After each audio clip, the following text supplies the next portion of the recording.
What is going on, everybody? This is Jackson from Dinger Dudes, and I am here with MLB free agent pitcher Chichi Gonzalez. Chichi, how's your summer going? And thank you so much for taking time to join the podcast. Yeah, it's my pleasure, Jackson. Hello, Dinger Dude Nation. You know what I'm saying? No, it's been good. I had a good summer. Been here with a family. Just took a new job with a company called Barwis and given lessons out of there, and also joined their travel ball organization. And I'm a head coach of 11U team, so I'm excited for that.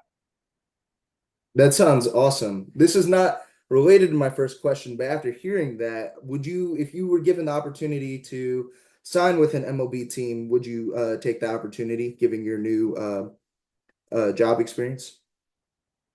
Not right now. I've called it a career. I'm content with how I did in my career, and very thankful for all the opportunities and exposure that I got because of it. But yeah, I'm sticking here to South Florida, Delray Beach, Boca Raton, and starting my new life past baseball and enjoying my family, my girls, and now with this baseball organization, I'm definitely excited to be a coach. That sounds amazing. Now, speaking of Boca Raton, you were first drafted to the Orioles in 2010 out of high school, and instead of signing with them, you continued your career to Oral Roberts University, and you ended up being drafted in 2013 in the first round of the Texas Rangers. What made you choose to continue your career in college, and what was it like getting the call from the Texas Rangers? Yeah, I was drafted out of high school in 2010, and yeah, I decided to go to college. College was very important to my family, and it's kind of a decision that my parents and I made. Even though being 11th rounder was pretty good, but I felt like the fact that I could mature and get better and stronger, and I was kind of with the school I was going to, Oral Roberts, I had a head coach there, Rob Walton, at that time that he had a great resume. He was Team USA pitching coach for a few years, and he had past guys in the past that he's was able to produce and make better exposure and everything, and as well as that, I was also guaranteed to pitch in the Cape as long as I was healthy. So I felt like if I went to college and it was Division 1, I was able to pitch, play, and if I performed, that my stock value would only get better. Did you ever feel like added, because we've had previous interviews here on Dinger Dudes and we've always talked about draft capital. Did you ever feel more added pressure being a first rounder than somebody who would be drafted in the 23rd, 36th, 42nd round? Yeah, so when I was drafted, yeah, so I was there at Oral Roberts for 3 years. And my junior year, I was drafted 23rd overall in that draft. Yeah, I was to the Texas Rangers. I felt a little pressure. Um, Felt a little pressure, especially going in straight into a short season in Spokane. But I just kind of went with it, and I was proud of myself. My family was too, and now it was just like the mindset of how can I help whatever team I'm on win. Because I know as long as we produced and the team looked good and we all were winning, essentially everyone would move up. So I kind of put that I guess pressure aside and started performing. I had a great year, my short season as well. I got promoted that same season to High A. I pitched great there. Then I came back for the following year, and I didn't have the best spring, so I had to repeat High A. But once I started this, I got into the season, ball started rolling, started pitching well again, and then I got promoted to Double A in that same season. And then I finished extremely strong in Double A. Um, but yeah, and then after that, that next year was 2015. I was promoted to, had a great spring, went to Triple A, was there for about 2 months and, pitched very well. uh, thank my teammates, thank my catchers, thank my coaches, and timing of everything. I had maybe an injury in the big leagues that was able to give me my debut against the Red Sox. That's awesome to hear. Now, I do want to talk. You did mention your MLB debut. You got called up to the Texas Rangers in 2015, and you went 5 innings against a very stacked Red Sox lineup, which happened to include Dustin Pedroia, David Ortiz, guys like them, and you went 5 innings without giving up a hit. That's very impressive. But can you describe your experience securing that first career MLB win? Yeah, man. I was very fortunate that I was able to have a big league camp, spring training that year in 2015. So it kind of like made me feel part of the team. Mm. So when I did get that call up, I didn't have to like show face and meet guys again. They kind of knew who I was, and vice versa. So that made me a lot more comfortable and not in a sense nervous.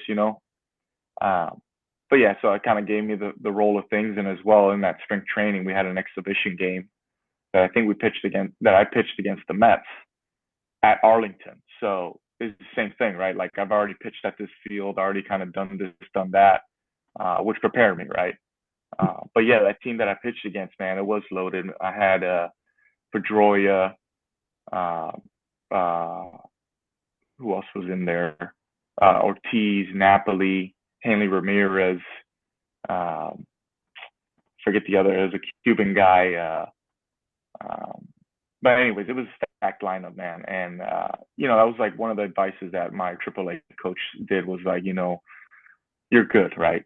It's not you didn't get there because of luck. You're getting there because you're good. You've proven to us that you're a big leaguer. The thing now you got to control the things that you can control. And I remember Jason Wood, our AAA manager, was like, if I could give you any advice, was just live in the moment and breathe, man. Um, and that's what I did. I just focused on breathing, one pitch at a time. Robinson Chirinos was my catcher that at that game, and I trusted him, and we trusted each other. Defensive played great. Um, but yeah, and then same thing. Jeff Bannister was my manager. When he took the ball out of my hands, he told me the same thing. He's like, dude, what you've done is huge. Not too many people have gotten throw a no hitter into the fifth essentially. And the first guy you gave it up to was David Ortiz. So he's like, before I take you out of this game, I want you to like really absorb this, suck it in like a sponge, look around, and remember this moment because it only comes once. And I did. I did. It was awesome. I still remember to this day. My first strikeout was Hanley Ramirez. The first hit was David Ortiz. He gave me the whole stands and everything. We gave me a round of applause when once I gave it up. But yeah, it was a special moment. And then yeah, Tanner Shepard came in right after, closed that inning out, didn't give up a run for me, and then the rest of the guys in the bullpen were able to shut down the door to give me a W. That's awesome to hear. I know your first two seasons you played with the Texas Rangers. That's correct. Yes. I know in 2017 you went down with an injury that required Tommy John and ended up missing the season. But luckily in 2019 you made your big league return. I wanted to know how was it like dealing with the rehab process? What did you do to stay motivated, and what was it like to step back on the big league mound? Yeah, it was.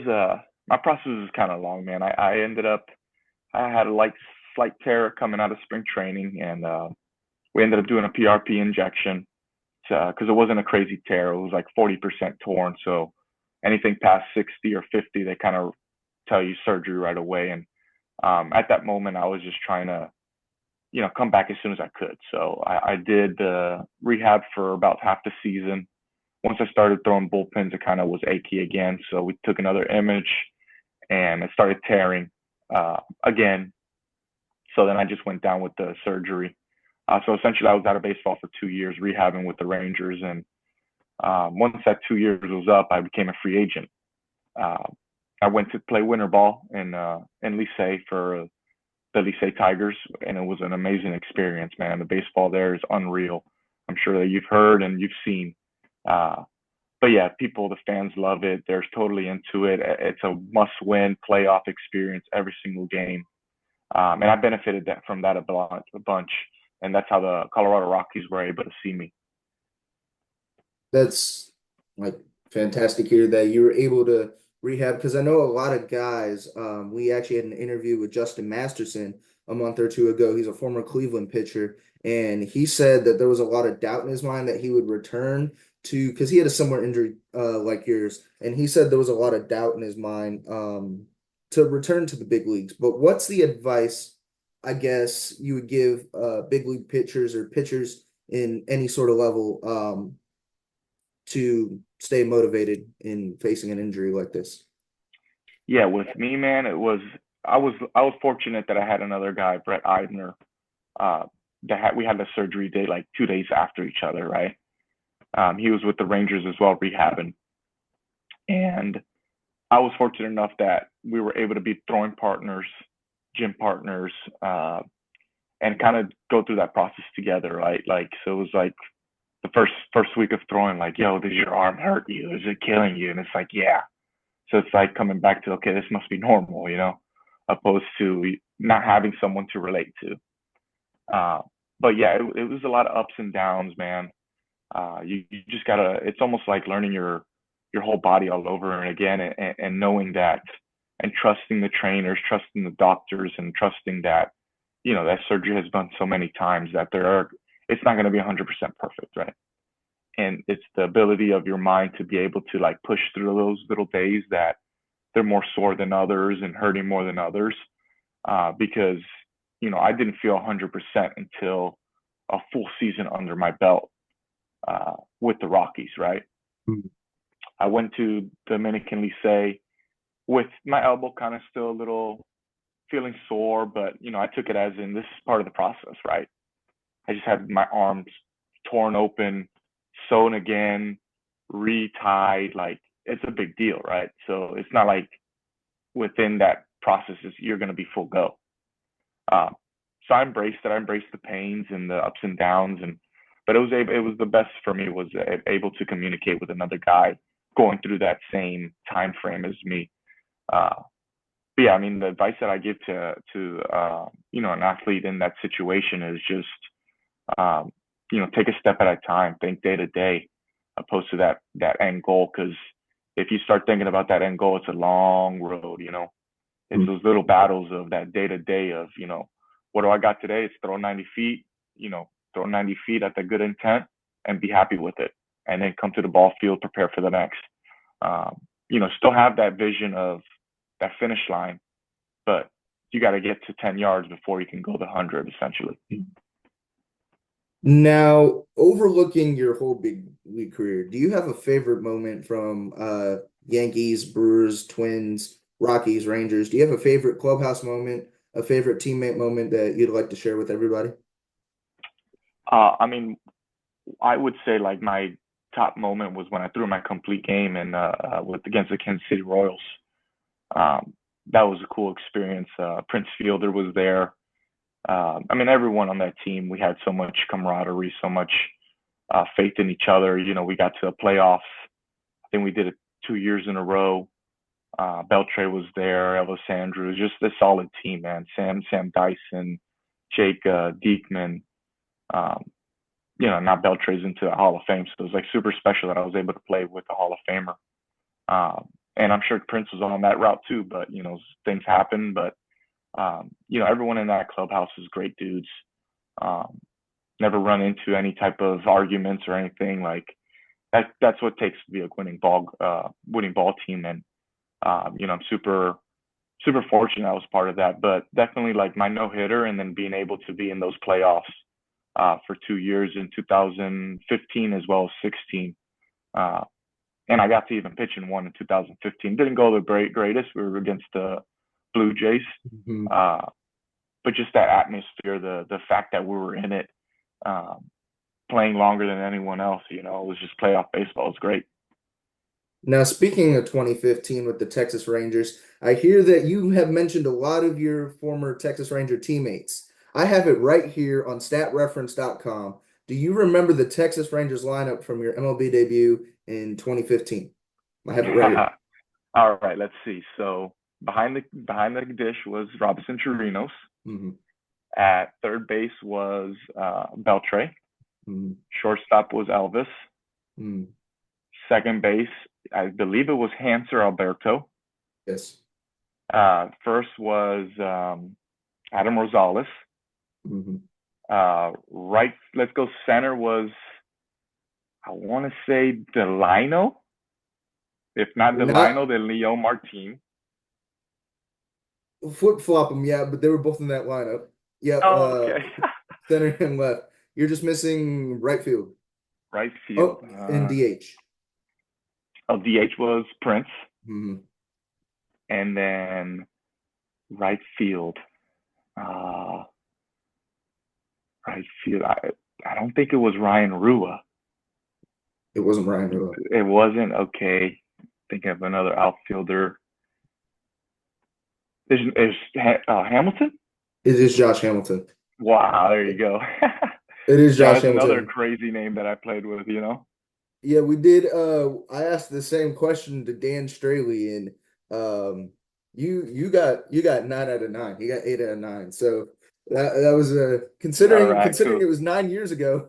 It's very good to hear that you remember. But I know that I actually wanted to ask this question as a pitcher. Who's your Mount Rushmore of pitchers? My guy was Greg Maddox.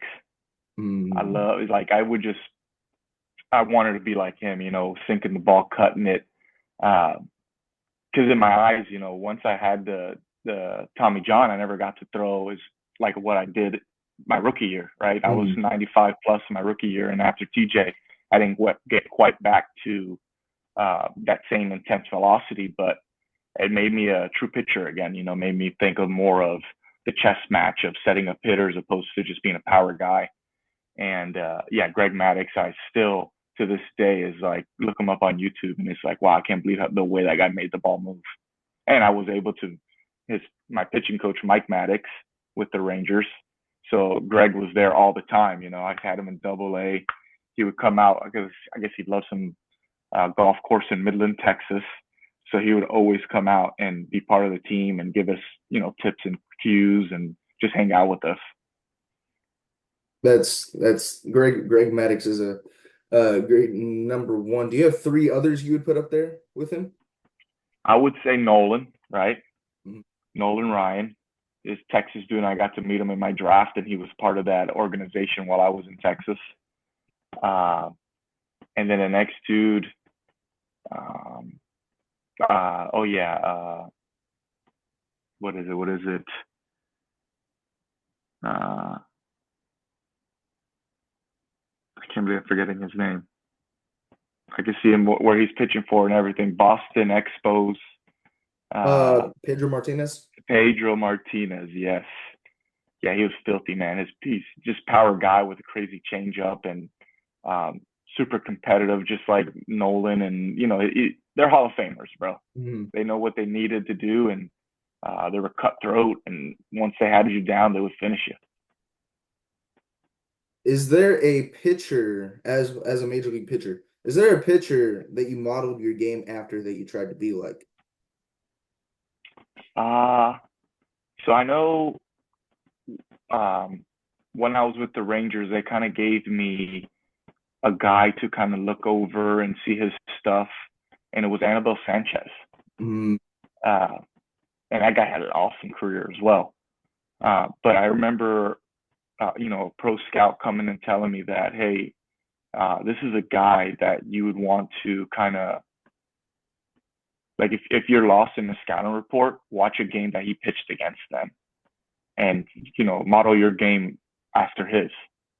So that's what I did through when I was with the Rangers. That's what I did a bunch was like, okay, who am I going to pitch against? Is the Mets? Mets are coming in town. Let me see Anibal Sanchez's start against them. You know, and so it helped me out opposed to just kind of going out there clueless. It kind of gave me some preparation. It was like, okay, this guy did it. He pitched against them, had success. If I do something close to it, I can be the same. that's Anibal Sanchez has actually been brought up in an interview before with a former Washington National, Danny Espinosa. He actually said, I asked him who the toughest pitcher was to face in his MLB career, and he said Anibal Sanchez easily. There you go. Anibal Sanchez easily. But I did want to ask one final question before I wrap up this interview. How did the nickname Chi Chi start? So I'm Cuban heritage. You know, my parents are Cuban, first generation, and my whole family members got nicknames from my sister to like our youngest nephew, even my daughters, right? And it was just my great uncle, my grandfather's brother.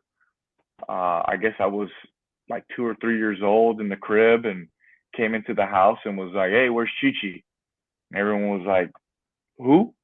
"Yeah, your son, Chi. Where is he?" And my mom was like, "Okay, I guess that's what we're calling him, was Chi." Yeah. So to this day, I never really am called Alex. My wife does. She'll call me Alex, but uh, yeah, like when I went to college, my high school buddies, high school teachers, college teachers, um, they would, and it just came out of me as well. It was like, hey, my real name's Alex, but I prefer to be called Chi. That's just Hmm. makes me feel more comfortable, more family orientated with somebody. Well, that's awesome to hear. I wish the other guys on the podcast would give me a cool nickname, but all they do is insult me. So, but well, that is all the questions I have for you today. Chi Chi, thank you so much for joining this interview. This interview will be dropped, I believe, later tonight on YouTube, on Spotify. If y'all want to go check that out, it's in the links above, and I'll be posting that. Thank you so much again for taking time to join, and I hope you have a great day. Yeah, appreciate it, guys. It was a pleasure. Anytime, any type of podcast, any type of interview, any questions, I'm here. I'm available, man.